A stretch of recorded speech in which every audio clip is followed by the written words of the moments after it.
Go for the beers. Go for the cheers. Go for the hit and the hits. Go for the scene. Go for the screens.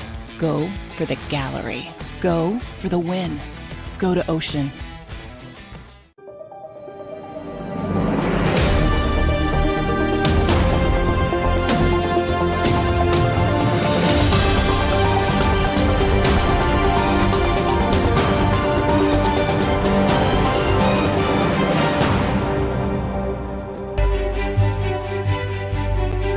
I am really racking my brain to try to come up with a name that would signify more struggles that I have seen than Trey Turner this season. I mean, we've seen guys really struggle. I mean, Castellanos struggled last year, of course. Bryson Stott, not that you expected him to come out of the gate like gangbusters last year, but he struggled, came out, went back down to the minors, came back, started playing some baseball. Rhys Hoskins, we've seen go through struggles. Ryan Howard, years ago, we saw go through struggles. Pat Burrell would go through struggles. Raul Ibanez, after an incredible start to his Phillies career, certainly struggled later on.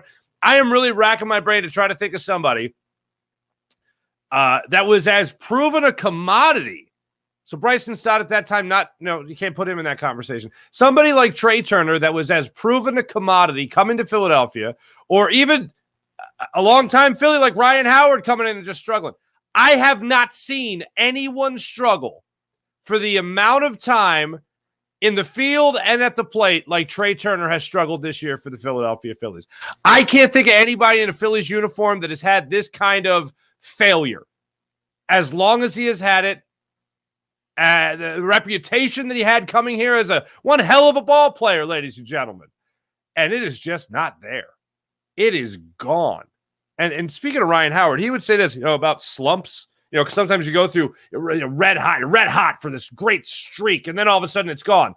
Where does it go when it's gone? Well, wherever it is with Trey Turner, they need to find it as soon as humanly possible, because no Phillies fan can take this. Like, forget about moving down in the order. Forget about giving a day off. Forget about giving 2 days off like they did last week, by the way. Forget about all that. We're talking about straight up getting benched. That's what we're talking about. We could be talking about Trey Turner possibly moving to second base. We could be talking about Bryson Stott moving to shortstop. People are at their wits' end, myself included. The man is in quicksand right now, and the more he seems to struggle and fight to get his way out of it, the deeper and farther he sinks. There is no answer right now for Trey Turner. And it pains me to say it because I want the guy to do well. I wanted him here in Philadelphia, and this has been just a total and complete failure this year by Trey Turner. And you know what? He gave me a little bit of hope. Living in a little bit of hope in June. And I've mentioned the month of June for Trey Turner this year. I've mentioned it multiple times, and that is gone. That might be all we get. And what we saw, I mean, we thought we have seen rock bottom with Trey Turner. We think the series where he actually tied it up, it's escaping me who it was against, but he swung at a ball in the dirt. He's actually done it a couple of times this year now. But he swung at a ball that bounced 5-6 feet in front of in the dirt, and then he came back a couple innings, hit a game-tying 2-run homer to force extras. Where's that moment? Where's the redemption moment for Trey Turner? It doesn't feel like it's coming. And I joked about it on social media. There's some countries that just take, the entire month of August off. I think they won't get Ferragosto, I think is what they call it in Italy. Maybe just send Trey Turner to Italy. Just, hey, just go to Italy. They'll load up on some carbs, man. Come back to September fully charged, and we'll just see how we do. Maybe the Rodolfo Castro will get some more reps for the Phillies. I don't know. Maybe have Edmundo Sosa playing more of the shortstop. I don't know. But it is just, I am done. Phillies need to figure something out as soon as humanly possible with Trey Turner because, look, the bullpen wasn't great, and you never lose because of one guy. But damn, this felt close to it. Bullpen allowed 8 hits. They allowed four walks, 8 hits, quote unquote. The Trey Turner play on Bell there in the 12th inning, that was technically a hit, not an error. In the 11th inning, excuse me. But that was just absolutely abysmal. What's not abysmal? Colony Pools and Power Washing. That's right. They're great. Win and save this baseball season with our friends from Colony Pools and Power Washing. They're our fine sponsor for this program. And make sure you trust the experts to get rid of that ugly green algae and mold off your roof and your siding and in your deck. They service Delaware, Delco, and Chester counties. Call them right after the show, 302-762-2250. That's 302-762-2250. Where are you guys at right now with this Phillies team? Because I think this is the toughest loss of the season. And where are you at right now when you look at Trey Turner? Because I don't think there's a soul alive in Philadelphia that wants to see, or I'll just say any Phillies fan soul alive that wants to see Trey Turner in the lineup tomorrow. Like, we're talking about benching here. We're not just talking about demoting in the order so he can figure it out. He's 0 for his last, 0 for 9 in his last 2 games with 3 strikeouts. It ain't getting better anytime soon with Trey Turner. And just when you think you've hit rock bottom, oh, baby, he finds a shovel, digs a hole, and goes a little bit deeper. I don't know what would happen in this ball game tonight. We could talk about the play in the 8th inning as well, where he had a chance maybe to turn 2 on Birdie. Birdie was busting it down the line. But before we even get to Trey Turner's fault on that, let me just say this. Rob Thompson, why aren't you walking Birdie in that situation? You have a base open. You have a chance to turn a double play. Why? Stallings coming up to the plate. Why not walk him? Now, Castellanos ended up making, at the time was a game-saving catch by going back on that baseball and getting it, and then ended up just being an RBI sac fly to deep right field. But Castellanos went back on it perfectly and made the play. But before that, you have a bouncer hit to Trey Turner at short. Now, granted, Birdie can fly down the first base line there, and he did. So he's running down the first base line, but he hits the roller there to Turner at short. Turner charges the baseball, loads up, fires the first to get the out. Conventional wisdom in a one-out situation here, you at least try. You at least try to turn 2. You try to get the lead runner whenever possible. And although there was a run scoring and there was another runner going to third base, you still at least try to get as many of the lead runners as you can. And Trey Turner fields that ball, loads up, fires to first. Where's the flip to second base? Where's the toss to second? Where's at least an attempt at turning 2? They definitely had the out at second base. Without question, had the out at second base. You're probably not getting Birdie at first, but at least make the attempt, the smart play. The easy play to make is to, boom, flip to first. Now, flip to second. I don't want to pretend like anything's easy right now for Trey Turner, but that should be easy. He did the hard part of fielding the ball, just a little toss there to second base, you get the out. Then you get 2 outs in the inning, at least 2 outs in the inning. Maybe you get out of that inning, but a run ends up scoring. And then, of course, they go on to tie that ball game. It was a rough one. It was certainly a rough one tonight. Like I said, the toughest loss of the season for the Phillies, without question. The toughest loss of the season. 12 innings, man. 12 innings of this. You had a 5-0 lead in the early goings of this ball game. You felt like you were going to add on some more runs to it, and it just you did. Brandon Marsh, I thought, saved your hide there in the 10th inning with a 2-run home run. Alec Boehm, I thought he saved your hide there in the 11th inning with an RBI single to right. How about this? A 4-for-6 night for Alec Boehm, your 2-hole hitter for hopefully the foreseeable future now. 4-for-6 night, wasted. He padded his stats, but I'm sure he would have liked to, put the Marlins another game behind the Phillies in the wild card standings and be able to, separate themselves a little bit more from the pack. And they just absolutely squandered it tonight. Here's how it went down.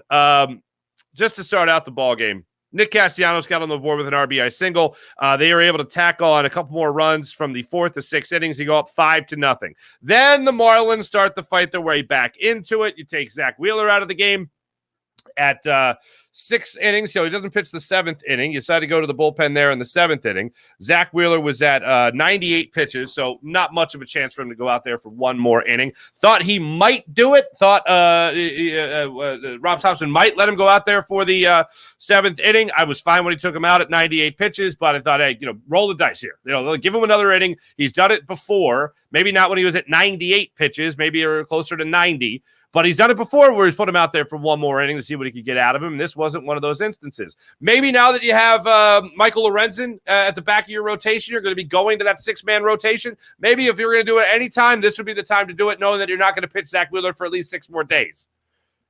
So then, Wheeler goes out, Strom comes in, all is fine with the world, and then he comes back out for another inning, and that just seems to be a problem for Matt Strom. He does not do well when he's got the one up down, as they call it now. So anything more than an inning for Matt Strom does not seem to be a good idea. He goes an inning and a third. He ends up allowing 2 hits. He allows 2 runs, both of them earned. He also issues a walk. Then Hoffman comes out there. He puts 2 runners on with a couple of walks as well. And then Soto comes in there to try to get a save. And it just wasn't meant to be in that 9th inning. It was an absolutely dreadful Phillies game. Gut-wrenching. Building you up, knocking you down. Building you up, knocking you down. Building you up, knock you down for good. And the fact that you jumped on Robertson again, that was a beautiful thing to see that swing from Brandon Marsh, who, by the way, hit a slider that didn't slide nearly enough, but it was still a pretty good pitch, actually, by Robertson. But Marsh went down. I give him all the credit in the world. He went down, and he got it. And he put it into center field for that 2-run home run. It made you feel like the Phillies were going to walk away with a win in this one. And then Dylan Covey comes out. You're down to your last man. Dylan Covey goes out in the 11th inning, and he's on cruise control. Gets 2 quick outs. No big deal. Two outs, 4 pitches, something like that.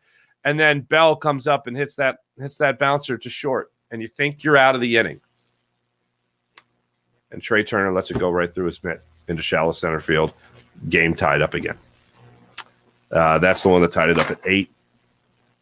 That's the one that made you go into the 12th inning, where Sanchez got that piece of crap bloop single down the left field line. I am beside myself with how gross this game was, especially with how many times you thought you had it won. 5-0 wild card race, playoff implications, and they blow it. They absolutely blow it. Very curious to see where the Phillies go from here with Trey Turner, because it's just lost. It's just absolutely lost. And he looks like a guy that just has no idea where that stroke is. He has no idea where that groove is. I was texting with somebody during the game, and it's like his brain is just absolutely mush right now. And the Phillies have no answers for it. I mean, you could talk about more days off. They've tried it. It hasn't worked. I look at him as a guy that needs a week off. I mean, some people will say a series. It feels like he needs a week off from baseball. And, like, not even around the team. Like, he needs a vacation. He needs, like, a Dennis Rodman Vegas vacation in the middle of the season. That's what he needs.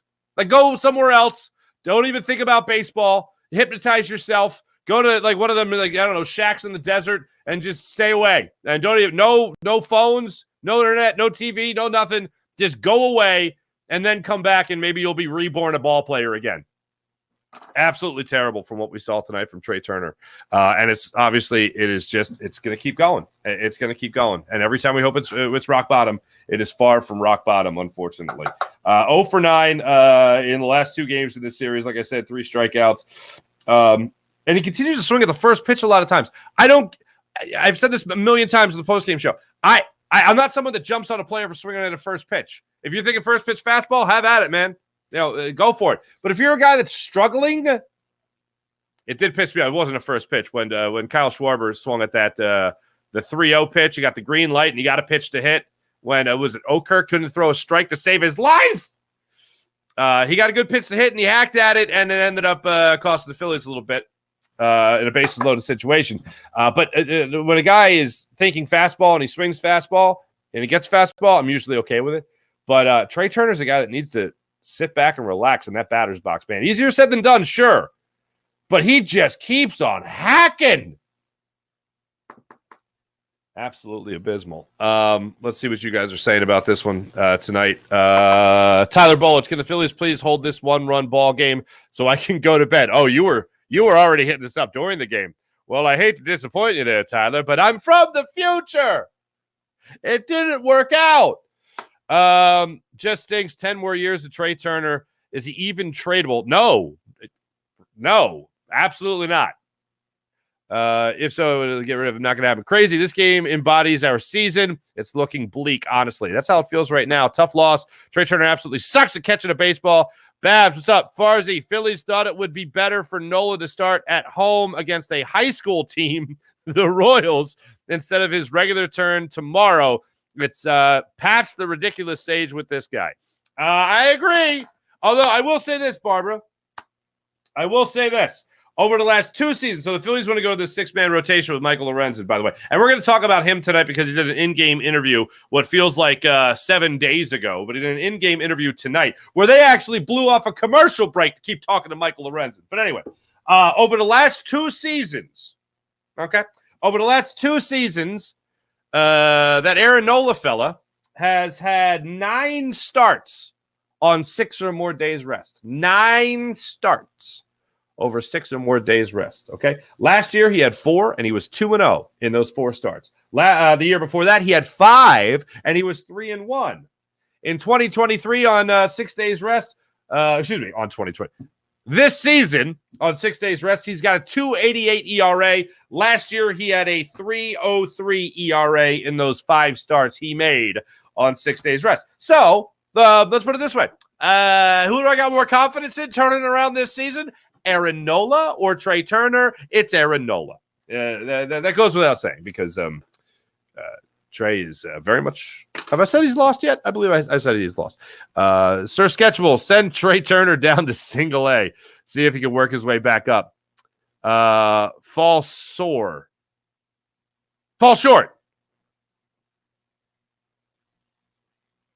Oh yeah, yes. I saw in my tweet. I said they blew it, and they did. But the offense, of course, was there tonight to make things happen. Alec Boehm didn't blow it. Nick Castellanos didn't blow it at the plate or in the field. Bryson Stott, 3 hits. Nick Castellanos had 2 hits in the ballgame, including that RBI I mentioned earlier.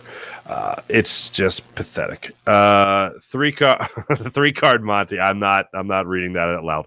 I can't ever wish for that for any player, no matter what. Turner should be benched or sat down, formerly known as Joe MC. Yeah. Schwarber, Harper, Turner, a combined 1 for 15. Well, that's not good. That's not good. You're not going to win many games like that. Sick of him too, but damn. Schwarber was 0 for 4, like you have most home runs with 27 this season on the Phillies, and you go 0 for 4 today, like it hit more home runs. Hit more home runs. I get it now. Yeah, it's pretty terrible. Ashley, what's up?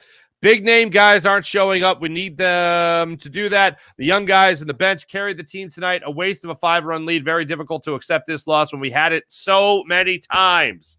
Trey Turner stinks. I've never liked him, says Go Sixers. Tyler Bolich, I don't want Trey Turner in the lineup tomorrow. I agree. Desi, Trey Turner equals Ben Simmons. No, because Trey Turner was actually like once really good at everything. Ben Simmons was never really good at everything. Like the comparison for that would be like Trey Turner goes up to the plate and never swings. That would be the only fair comparison. 10 more years of Turner? Really? Yeah, I'm sorry. I step out for a few hours and this happens. He really signed a 10-year contract. Yes, this is why. This is why no players like Thompson. Why don't players like Thompson? Well, I don't understand. I'm sorry, M5. That's over my head. I don't know. I don't like Rob Thompson right now. I think you walk the guy with a base open in that 8th inning situation I mentioned. I'm sure fans of CBP will give Turner a warm welcome on Friday. 10 years. 10 years. Crazy. Laugh my ass out, Mark. I said earlier, Trey Turner needs to go to Bermuda. I don't know if they have Faro Augusto in the Bermuda place, but I know they got it in European countries there. Needs to join Harden at a strip club. Wait, what the hell's going on here? They're trying real hard to ruin my stinking vacation. Go Sixers. I'm sorry, man. Oh, the blitz take. All you could do is move on to the next game. Yeah, you could, but for the time being, I'm just going to bitch and moan about this one because it's well within my right, and it's how we're all feeling right now. Like, in all seriousness, there's been some pretty crappy losses this season, but this one takes the taco, man. No doubt. How many times you had a lead? How many times you took a lead back? And then dumb plays Absolutely ridiculously dumb plays. Crazy. This is the worst loss. Jason A. Farzy, what do you expect in the next 10 games at the rate we're going? Well, remember how, here's what really pisses me off. Before this series, people were starting to talk about 17 games in 17 days, and they're starting to talk about all this subpar the opponents that the Phillies are supposed to have, Royals being one of them. And I'm like, don't say that. Don't say that. Don't say that. Don't do that. Like, I'm not one for jinxes. But when you kind of like overshoot your shot a little bit, that gets me nervous. And all that being out there, look, I just think it puts bad juju into the atmosphere. And look, the Phillies could maybe not have seen any of that, but maybe they did. Maybe they thought we could take guys lightly. Even before that, you're not taking the Marlins lightly. You're not taking a team that's barely behind you in the wild card race or the division. You're not taking a team like that lightly. Oh, God. This is such a gut punch. Yes, enjoy the drinks there, Go Sixers. Appreciate you. Yeah, absolutely abysmal. Let's try to, I want to make sure I get everything because there's so much in this game. So let's go through the game real quick. I promise I'll make this quick because I don't want to relive all of it. Good Lord. I don't want to relive all of it. Let's start it off in the fourth inning when the Phillies started scoring some runs here, okay? Alec Bohm leads off with that single in the fourth inning. Then you have Bryce Harper step up with the double. You get second and third with no outs. Castellanos, money! Gets Phillies on the board with the RBI single to center field. Then first and third, no outs. Bryson Stott steps up there. RBI single to left field. You're up 2-0. Bada boom, bada bing in that fourth inning. Then second inning, and then you got first and second with nobody out. Hey, Trey Turner, nice to see you. Sac fly to center field. Ruben Amaro Jr., I remember on the broadcast, was going, that's a good bat right there for Trey Turner. And I'm like, he's got to do more than that to impress me. Anyway, then Cassie goes to third on that play. You have first and third with one out. Sosa strikes out. Stubbs grounds out to short. That's the end of the threat. Bottom of the fourth inning, Bell leads off with a walk. Chisholm, by the way, Chisholm, I don't like you. I don't mind bat flips. I don't mind little celebrations. Chisholm, when he does that stuff, oh my God, I can't stand him. But anyway, he strikes out, so that was nice. Tried to hold up on a check swing. He couldn't. They have nothing doing there in the fourth inning. Go to the fifth inning. Rojas strikes out, 3-2 slider that hit him, and he swung at it. Okay. But still, it's 2-0 Phillies lead to get through that fifth inning. Then you go into the sixth inning. Phillies really have an opportunity to blow this game open, and for the most part, they did. They made it a 5-0 game in that sixth inning. Stott led off with a walk. Garrett goes out of the game. Brazoban comes in. Turner gets a walk on a 9-pitch at bat. How about that for Trey Turner? First and second, nobody out. Sosa tries to lay down a bunt. He can't. Ends up getting hit by a pitch. Bases loaded, nobody out. Stubbs works a bases-loaded walk after being down 0-2. Works the RBI there. So then you get a 3-0 game at that point. Okirk comes in. Rojas comes in, takes a big hack at the first pitch, doesn't connect. He ends up striking out. Then Kyle Schwarber then pops out to second base. Yeah, that was the at-bat in the sixth inning. It's a 3-0 game. Kyle Schwarber with one out goes up there on a 3-0 pitch, gets the green light. Now, look, he hits a grand slam. Everybody's happy, okay? But Okirk, you're already up 3-0. You only have one out. You have a situation there where Bohm's coming up next. He's your hottest hitter in the lineup.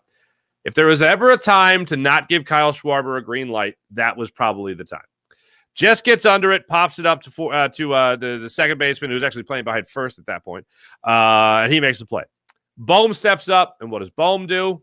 Instead of maybe working a walk, Kyle Schwarber, and you're already up 4-0 with one out, it's now a 2-out situation. Bohm steps up with the bases loaded and puts a 2-run double into left field. Then Harper works a walk. He got the bases loaded again, and unfortunately this time around, Castellanos struck out, but the Phillies made it a 5-0 game. Sixth inning, this is the only time that you really saw Zach Wheeler struggle, so this probably led to taking him out of the ballgame.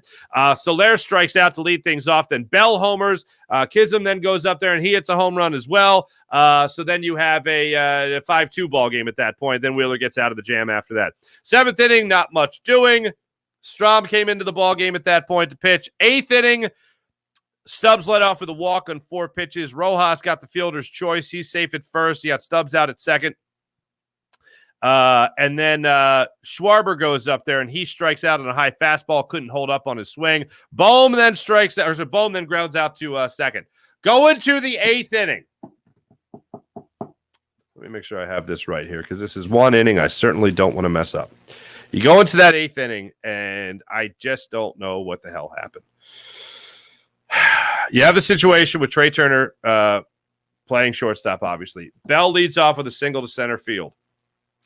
Kism comes up there, strikes out. Garcia walks. Bell moves to second, so you have first and second with 1 out.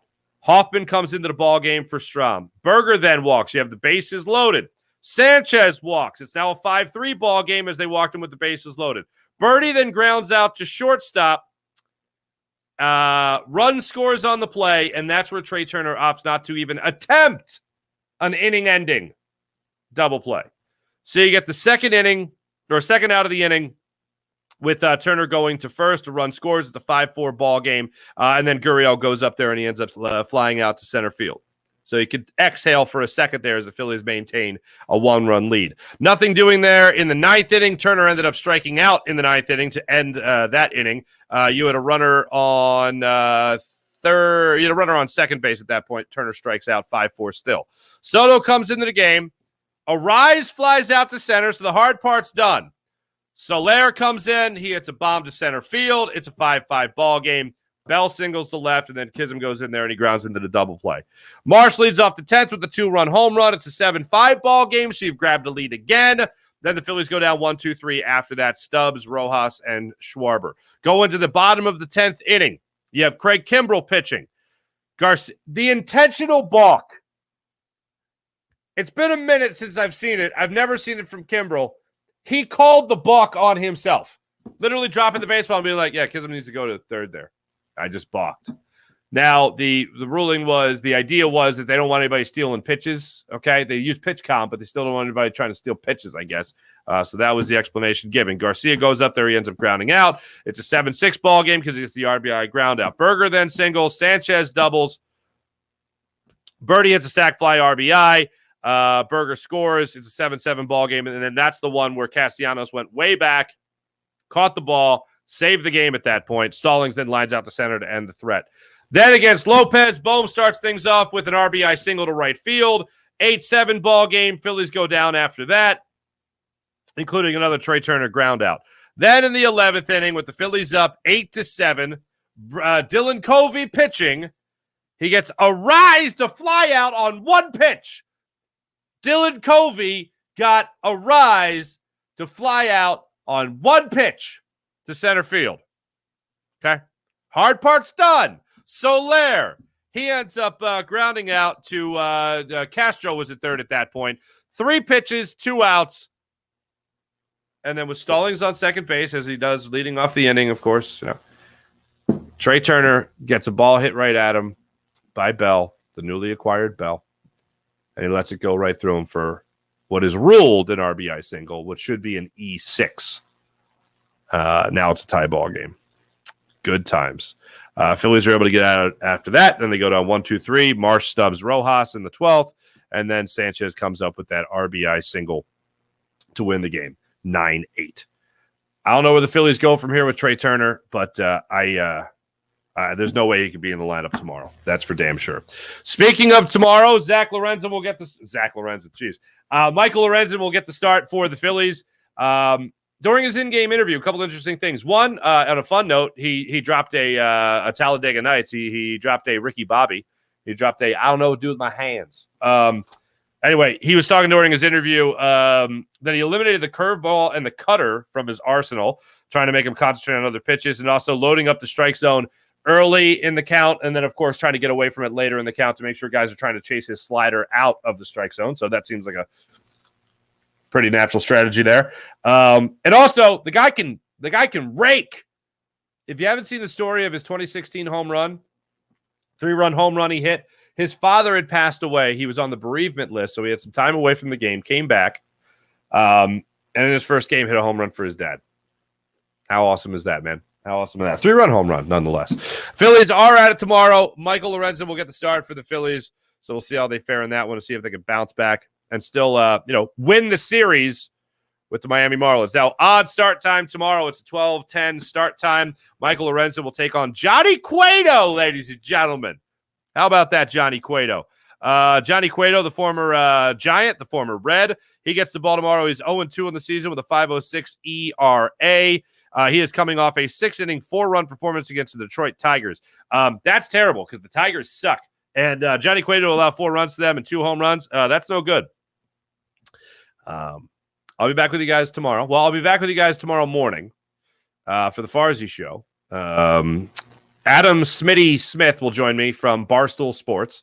So we'll talk to him about all things Phillies. We'll talk to him about the trade deadline. We'll talk to him about the Eagles, of course, and what the national media is saying about Jalen Hurts. We'll also talk to him about that James Harden fell. Yeah, remember him? If I'm grateful for anything with training camp, it's that I haven't had to talk about Trey Turner, I wish. James Harden. And then I'll be on Bird 365 starting at 8:30, filling in for our friend Johnny Mac, John McMullen, and I'll be in with our other friend Jody McDonald. So you guys can catch me there as well. And then after that, I'll be doing a little program called Fightins Postgame right here on the JAKIB Media YouTube channel. We'll be reacting, hopefully, to a Michael Lorenzen win and the Phillies taking 3 out of 4 against the Miami Marlins. Oh, and Trey Turner not in the lineup. Let's go with that. Thanks, everybody. Did I get everybody in the chat? I believe I got everybody in the chat. Thank you, everybody in the chat. Worst loss of the season, no doubt about that. Thanks, everyone. Have a great rest of your night. At least try to. Alex Schmidt produced the program, did a wonderful job. This is Fightins Postgame Show, brought to you by Colony Pools and Power Washing. Let them bring your home back to life for the summer of 2023. Give our sponsor a call for the entire baseball season at 302-762-2250. Give them a call right now at 302-762-2250. If you're tired of seeing the ugly green algae stains on your roof, on your siding, on your deck, whatever it might be, and you live in Delco, Chester County, or the state of Delaware, let Colony pressure wash your house and take the pressure off you. See you guys in the morning. Bye.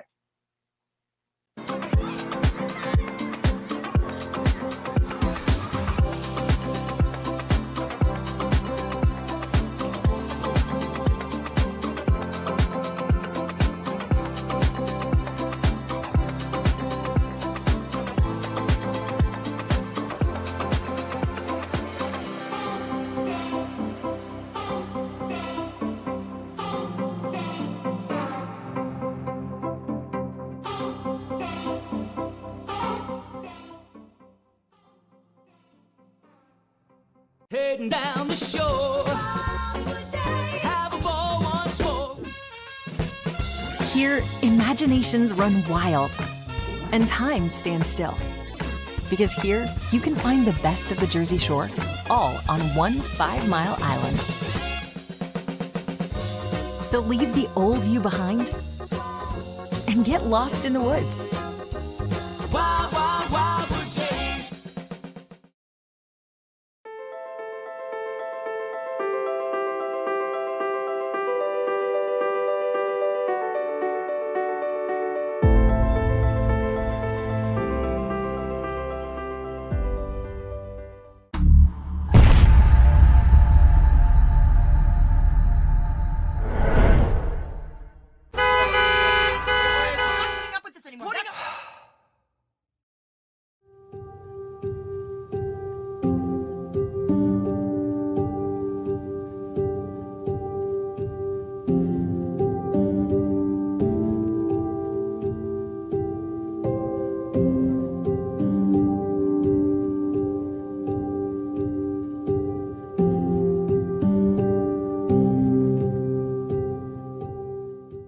Score and save in Southeastern PA and Delaware with Colony Pools this football season, and let the experts close your pool with a custom Merlin safety cover in green for the birds. And if you join our Winter Watch team, we'll give you another 20% off, and Colony Pools will handle it all. Keep your tiles on your pool, not in your pool. Fly with Colony right now, Birds fans. Visit flywithcolony.com. Hi everybody, my name's Jason Lombardi. I'm an inspector at DryTech.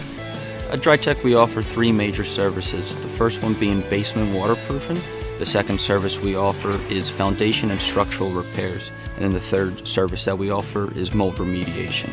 If you feel you are having a waterproofing issue, give DryTech a call or check us out online.